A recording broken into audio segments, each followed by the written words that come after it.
Welcome back to Cockadoodle Coo, a show examining a serious potential threat to all of humanity, the chicken apocalypse. I'm your host, Pete Wallace.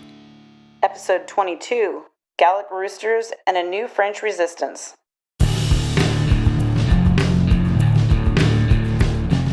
Here's a fun fact. Did you know that roosters are omnivores? Yes, they will eat just about anything. Another fun fact, roosters are mean and more often than not aggressive. So they do not have friends even among roosters and hens. So why would a country choose a rooster as their symbol? This little show has listeners in the US and 11 other countries. Canada, Australia, South Africa, India, Singapore, but not France. England, Ireland, Germany, and Italy are listening, so the problem isn't access to the show in Europe. I try not to take this personally, but it just so happens France is the only country with the rooster as their national animal. Not just a chicken, but the Gallic rooster. Perhaps this is a new kind of French resistance, no?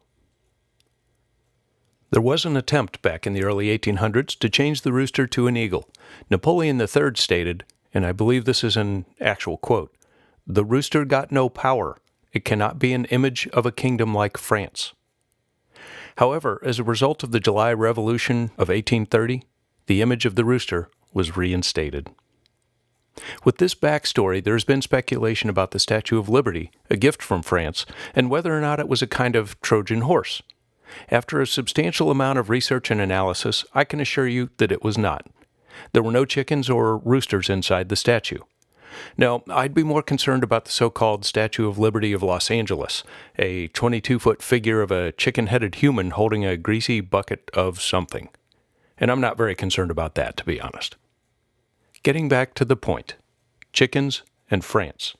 When America entered World War I in 1917, our allies in Europe had already been at war for 3 years. Farmers were now soldiers, and farmland had been transformed to battlefields. So consequently, Europe was facing starvation. The Daughters of the American Revolution believed there was a shortage of chickens in France. That shortage would deprive our brave troops of both their favorite main course and eggs at breakfast time.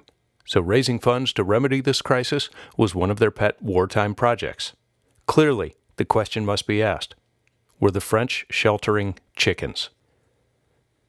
Let's connect some overlooked dots to recognize the growing problem here. France is symbolized by a rooster. Roosters have wattles, which is easily misspelled or misread as waffles, which makes one naturally think of Belgian waffles. Belgium has a large French-speaking community, about 40% of the Belgian population, actually. Does this show have listeners in Belgium? Of course not. Need more of a connection? Thanks to a tip from a friend of the show, Professor Bob Wallace, there's another offensive mascot we need to be concerned about. The Charleroi Red Roosters are an ice hockey team in Charleroi, Belgium, playing in the Belgian Hockey League. Thought we wouldn't notice? Thankfully, the French influence hasn't gone deeper into Belgium than it already has.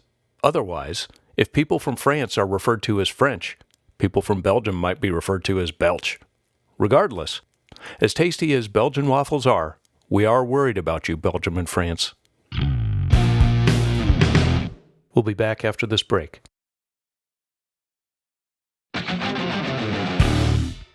You may have heard proponents argue that a rooster crowing at the dawn of each new morning makes it a symbol of the daily victory of light over darkness and the triumph of good over evil. A couple significant problems with this view. 1. Roosters don't just crow in the morning, they crow all night and throughout the day. 2. I don't consider 90 to 100 decibels of unpleasant screeching to wake me up in the morning good or triumphant. In fact, some roosters can crow even louder. Sounds above 120 decibels can cause permanent hearing loss, so never let a rooster crow right into your ear. For those who are wondering, do roosters have ears, and could they go deaf? Well, yes, they do have ears, but their ears naturally self-block when they crow, so they don't even want to hear themselves. There are some rays of hope. For example, April 4th is National Chicken Cordon Bleu Day, and May 29th is National Coq au Vin Day. And we're trying to spread that spirit all the way into Europe, especially in Western Europe, between Spain and Germany. But time will tell. Speaking of holidays, National Fried Chicken Sandwich Day is coming up on November 9th, and I hope we can all remember we're on the same team.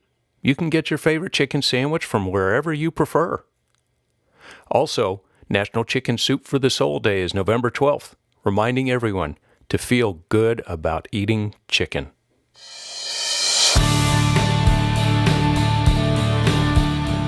Of course, make chicken and eggs part of your menu frequently. Chicken cordon bleu, coq au vin, chicken noodle soup, or good old chicken nuggets. Just do your part. Whatever you do, support local farmers. Subscribe to this podcast and stay informed. Until next time, educate yourself and spread awareness. Together, we can prevent the unthinkable.